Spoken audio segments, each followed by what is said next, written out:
النمط التنظيمي في اليابان اللي هو الكايشا مختصرا. التنظيم كما تعرفون يعرف بأنه الأداة التي تسمح بتحقيق الأهداف التي لا يستطيع الفرد المعزول بمفرده تحقيقها، والتي تتطلب بالضرورة التعاون بين أكثر من شخص.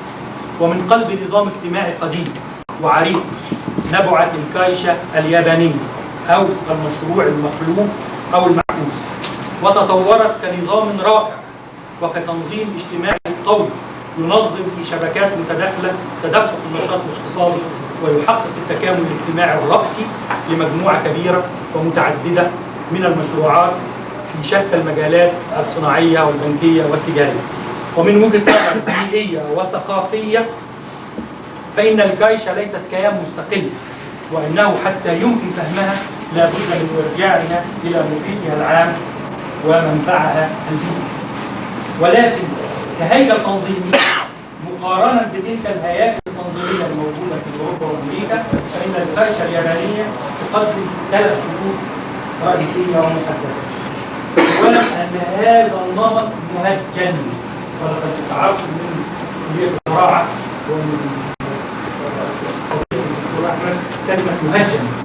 مهجن يعني تعرفون عملية التهجين، بنعمل خلطة كده ونطلع فيه سلالة ثانية خالص. الناحية الثانية أنه يعتمد في أدائه على طريقة الأداء الشامل بشكل يجعل تنظيم أداء الإنتاج الرجالي وليس المنتجات. 3 أن نمط التكامل الرأسي الذي حققه النموذج الياباني يعتبر بداية عهد جديد تم فيه تدشين نمط جديد للتفاعل الاجتماعي في التنظيم. ترجع النماذج الحديثة للتنظيمات الاجتماعية في اليابان إلى عهد الإمبراطور ميجي، ولن أدخل في هذا التاريخ لأن هناك كثير من المحاضرات تناولته بكثير تاريخ اليابان، وأريد أن أكون في محاضرة جديدة مجددة فأحيل للحاجات القديمة، يعني كل حضراتكم طبعا أكيد مطلعين عليها. ولكن في هياكل العقل الباطن التي يحكمها نظام القيم والثقافة والذاتية اليابانية تقبلت هذه الأنماط الغربية الحديثة بتحفظ وبسرعة فائقة البطء. ولعل ذلك يرجع إلى أن أعماق الهياكل الاجتماعية خضعت في الواقع لنضج طويل خاضعة لفلسفة إيدو من بداية القرن السابع عشر حتى القرن ال19. ولقد أنتج التاريخ الغربي في أوروبا وأمريكا أنماط من التنظيم للإنتاج، ولقد تم استنباط هذه الهياكل في الكايشا، ولكنها تصادمت مع العقل الباطن لمجموعة اجتماعية يابانية لها قاسم مشترك لخبرة تاريخية مشتركة خلاف أوروبا وأمريكا. وبوضوح فإن نظام الأخلاق الموروثي والعلاقات التي تربط المجموعة الاجتماعية في اليابان لا تتمشى مع الشكل الفني للتنظيمات المستوردة، وبالرغم من ذلك فإن النظام يقوم بالأداء والتشغيل في جوانبه المختلفة على مجموعة من الوظائف الضرورية والأساسية لتنمية المجموعة الاجتماعية، وتنضبط هذه المجموعة في عملية العلاقة التي تدور لتحويل المدخلات إلى مخرجات.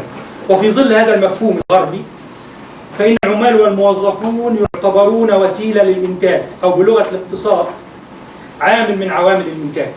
ومن هنا يأتي تقديس التنظيم الذي يعمل على استخدام هذا العامل أحسن استخدام ممكن، ويتم عكس العلاقات بين الأفراد والوظائف على شكل خريطة تنظيمية. أما في شكل الكايشا فإن ما يحدث هو عكس هذه الخريطة وعكس هذا النمط، وتتشكل العلاقات التنظيمية للإنتاج في وضعها في إطار وظيفة شاملة، هي وظيفة إنتاج وتأهيل الموارد البشرية وتنمية المجموعة الاجتماعية. ويكون هدف الإنتاج بالجودة وبالتكلفة وفي الوقت وسيلة لهذه المجموعة لإنتاج الإنسان الكفء المدرب المتفاهم المتعاون المكون لفريق العمل. وهكذا فإنه ينظر إلى الكايشا على أنها المشروع المقلوب أو المعكوس. فإذا كان نمط التنظيم الاجتماعي للمشروع الغربي يقوم على أساس علاقات وتكامل هيكلي، حيث يعمل المشروع على إنتاج الحياة الاقتصادية للتنظيم الاجتماعي، ففي الكايشة فإن نمط التنظيم الاجتماعي في حالة تبادل بشكل أو تبادل متصل وهيكلي بشكل يقوم على إنتاج طرق التشغيل وإنتاج البشر للمجتمع ككل. ولا تعتبر الكايشة استمرارا للهياكل القديمة في اليابان ذات الطابع القبلي، لكنها في الواقع تمثل المقدرة العجيبة للمجموعة الاجتماعية التي استطاع عقلها الباطن أن يحتفظ بمكوناتها القديمة مع الزمن، وفي نفس الوقت استثمار الأنماط الاجتماعية والفنية الحديثة وإعادة توجيهها في اتجاه جماعي مشترك. وهكذا فإن إضفاء الشكل الاجتماعي على أنماط التنظيم يغير معايير الأداء وأشكال وطرق التقييم، ويعمل على زيادة القدرة على المنافسة، وعلى عكس المنطق الرأسمالي الكلاسيكي في صورته الأنجلو ساكسونية، والذي يمثل التكامل في شكل خطي للعملية المزدوجة لسير العملية الاقتصادية، وهي تحويل المدخلات إلى مخرجات ثم تحويل المخرجات إلى رأس مال متجمع القانونية والمحاسبية من محتواها. وعلى سبيل المثال فإن الجمعية العمومية للمساهمين تعقد فترة قصيرة مرة واحدة في السنة، واجتماع افتتاحي بسيط لمدة أقل من نصف ساعة، وتكون مهمته الرسمية هي مجرد التصديق على حسابات النتيجة والميزانية واعتماد الاتجاهات التي اختارتها الإدارة. إن المساهمين في الكايشة لا يمارسون أي رقابة فعالة على عملياتهم، ولا يملكون أي أداة مؤثرة لإصلاح أو تعديل المنطق الرأسمالي للتنظيم. وهكذا فإن الكايشة تقدم نمط تنظيمي فريد يتعارض مع النمط الرأسمالي الكلاسيكي الذي يستمد منه. الكايشة بتستمد من التنظيم الرأسمالي الكلاسيكي الأشكال العامة، ولكنها تفرغها من محتواها. وبدلا من أن يكون الكايشة هيكل خارجي للنمو كالنموذج الرأسمالي، بمعنى أن الأهداف النهائية تولد والاستراتيجية تحدد خارج التنظيم، مجلس الجمعية العمومية بطريقة تحصر مهمته في مجرد إنتاج المنتجات وإعادة تكوين رأس المال، فإن الكايشة عبارة عن هيكل داخل النمو تولد استراتيجياته وتتحدد أهدافه من داخل التنظيم. ولقد آن الآن لاستعراض بعض الصور حتى يمكن لو تترك فرصة أنا يعني أختصر وسأجد كل الحاجات الموجودة الناس الموجودين داخل التنظيم وبين الوظيفة أو الوظائف، التكامل الوظيفي. فنجد أن هناك نوعين من التكامل الوظيفي الذي ممكن أن يحدث، أو التكامل الاجتماعي، التكامل الأفقي. وهذا التكامل الأفقي يمكن أن يحدث بين الوظائف المتشابهة، زي مثلا وظائف مراقبين الحسابات، وظائف رؤساء الورش المهنية، وظائف إلى آخر هذا الكلام. ومن الشكل التقليدي أيضا هناك شكل التكامل الرأسي بين خطوط السلطة، ويمكن هذا التكامل الرأسي يمكن أحسن التشبيه ليه هو التنظيم بتاع شركة IBM. على ضوء هذا الكلام فإحنا عندنا نموذجين، النموذج الرأسمالي الكلاسيكي، النموذج الغربي، والنموذج الياباني. ففي النموذج الغربي نطلق عليه التكامل الأفقي، النموذج الكلاسيكي هو نوع معين من أنواع التكامل. النموذج الياباني بيعمل علاقة رأسية. العلاقة الأفقية بنقول إيه؟ بنقول إن إحنا لو فرض إن خط السلطة وعلاقة بين الهياكل التنظيمية الموجودة، عندنا في حاجة زي ما قلنا في التنظيم الرأسمالي الكلاسيكي إن إحنا بنعتبره تنظيم خارجي النمو، يعني كل الحاجات بتاعته بتيجي من بره. فبفترض إن أول حاجة بيكون الأفراد اللي هيشتغلوا داخل التنظيم هو نظام التعليم. نظام التعليم هو اللي بيبقى فيه يعمل نوع من أنواع التكوين الأساسي للأفراد أو للناس اللي هيخشوا لأول مرة في الوظيفة، زائد التأهيل المهني، يعني الفرد اللي بيتعلم بعد كده بياخد خبرات معينة إما من تنقلاته داخل وظائف معينة في حتت مختلفة أو نتيجة تدريب، فده اسمه التأهيل المهني. الاثنين مع بعض هم اللي بيمثلوا بالنسبة للمشروع الرأسمالي سوق العمل. بنعمل إعلان وإن الأفراد بيجوا يتكونوا خارج التنظيم وبيجوا يشتغلوا عندنا، فتنطبق المعادلة أن الكفاءة المهنية أو الخبرة تساوي المرتب. واحد متخرج جديد فبتساوي ان المرتب بتاعه اقل من واحد لديه مرتبات اعلى، وبالتالي فان التكوين الهيكلي للبيئه الاجتماعيه بتاع التنظيم بتخلق خارج التنظيم. بينما في النظام الكايشي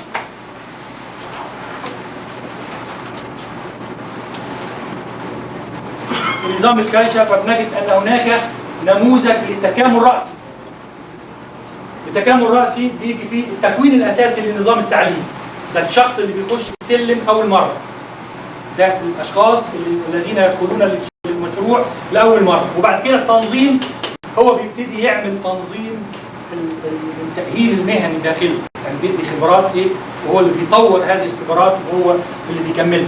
وبالتالي فبنجد ان المعادله بتنقلب، المعادله بتكون تراكم الخبرات المهنيه للافراد يساوي التفاعل الاجتماعي طبقا لانماط التنظيم.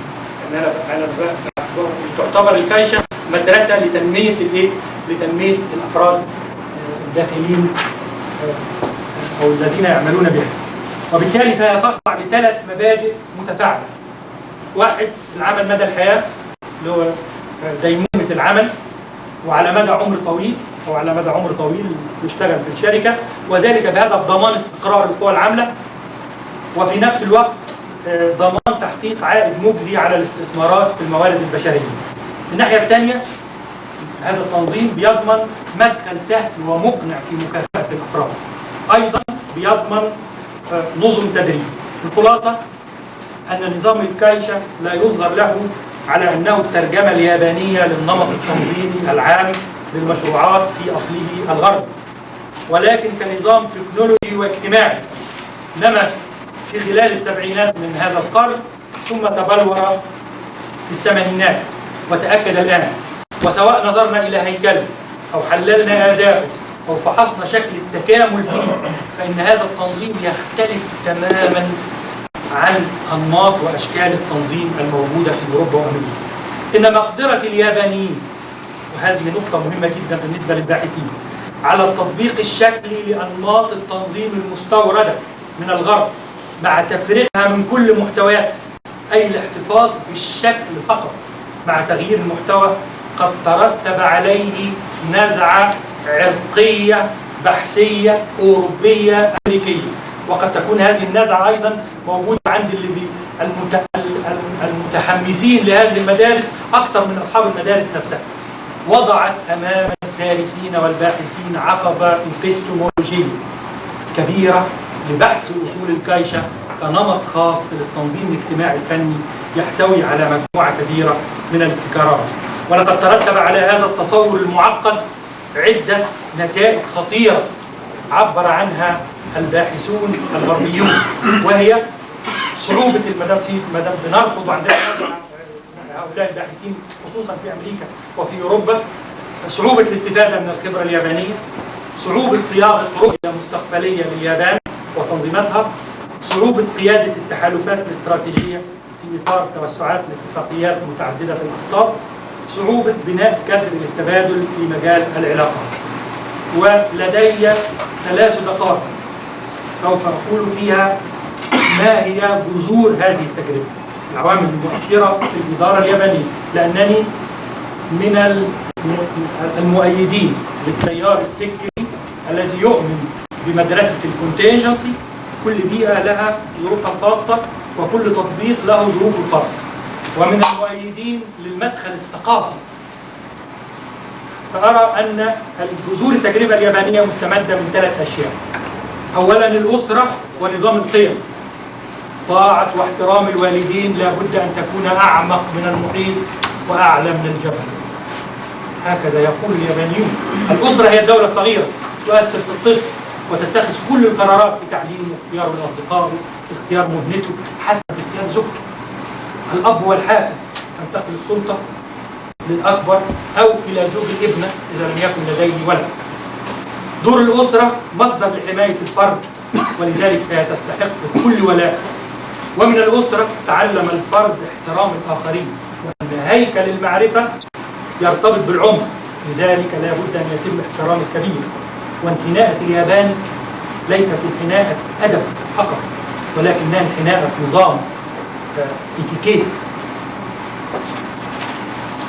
الناحية الثانية المؤثرة أو جذور التجربة من الأسرة. ثانيا المؤسسات الدينية، الطقوس والعادات، وإذا كنا بنرى أن مفهوم الدين بيخدم حاجات معينة من ناحية العمل ومن ناحية الديون التي على الفرد. هناك ديون وجوبية الإنسان لن يستطيع الوفاء بها مهما عمل، وديون أخرى اللي يطلق عليها الثاني يطلق عليها النيمو، والثانية يطلق عليها الجيري، وفي حاجة ثانية بيمد بها الدين هو الميتشي اللي هو الطريق في الحياة. أيضا أمدنا بأن الحياة في حالة سيولة وأنها مستمرة وحركتها لا تقف، لا يمكن توقف حركتها، ولذلك يجب تقبل الأشياء دون أن نقف عندها كثيرا، لأنه تعلم أن التوقف معناه الموت، أما الحركة فتعني الانسياب مع التدخل. ثالثا وهي الناحية المهمة جدا المؤسسة التعليمية. بالرغم من عدم وجود سياسة مكتوبة، ما فيش سياسة مكتوبة معلنة، إلا أن الحكومة ملتزمة بخلق نوعية من البشر بنظام موحد للقيم. وطبقا لعالم الأنثروبولوجيا في قرية عمل تجربة في قرية سومورا، فإن كل التلاميذ يتكونون بطريقة متشابهة تماما. يقوم نظام التعليم على مبدأ المساواة. الأطفال من لغاية سن 15 بيقبلوا 100% في المدارس، 80% مرحلة الجامعة دون تحيزات ودون أي شيء. يتم الانتقال من مرحلة لمرحلة تلقائية من ابتدائي حتى دخول الجامعة. حتى دخول الجامعة يعمل امتحان للقدرات. كل من دخل المدرسة يخرج منها مع زملاء، مفيش رسوم. ليس معنى هذا عدم وجود امتحانات، لكن هدف الامتحانات مختلف، ومعناه التأكد من توصيل المعلومات بطريقة متوازنة وتنمية قدرات الطلاب أو التلاميذ. أيضا الناحية الثانية اللي بيديها نظام التعليم التفاعل والترابط والتوحيد بين المدرسين وبين التلاميذ، وتعطى ساعات إضافية للاجتماع مع الطلاب والتحدث مع المدارس وحل مشاكلهم إلى آخره. أيضا روح الفريق، مد نظام التعليم يخلق روح الفريق. ولقد كتب أحد اليابانيين ابني عمره 6 سنوات: التركيز ليس على تعليم القراءة والكتابة فقط، لكن على كيفية تعليمه كيف يلعب مع الآخرين ويندمج معهم تماما. نفس النظام الذي خضعت له منذ 30 عام. تعلمت أن المسمار الذي يرفع رأسه يتم دقه لأسفل. النظام لا يشجع على ظهور الرجل الخارج، بل على روح الفريق. فالتلميذ الذي يظهر مهارة يطلب منه استخدام هذه المهارة الزائدة في مساعدة الآخرين وضعيف الاستيعاب.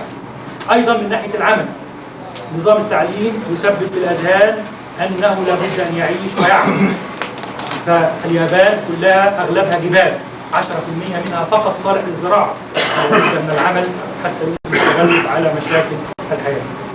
ولقد استعرضت هذه الجذور للتجربة اليابانية باختصار شديد، لأن هناك كثير وعديد من الأشياء التي قيلت، وأتمنى أن أكون قد قدمت بالفعل شيئا جديدا في شكل جديد.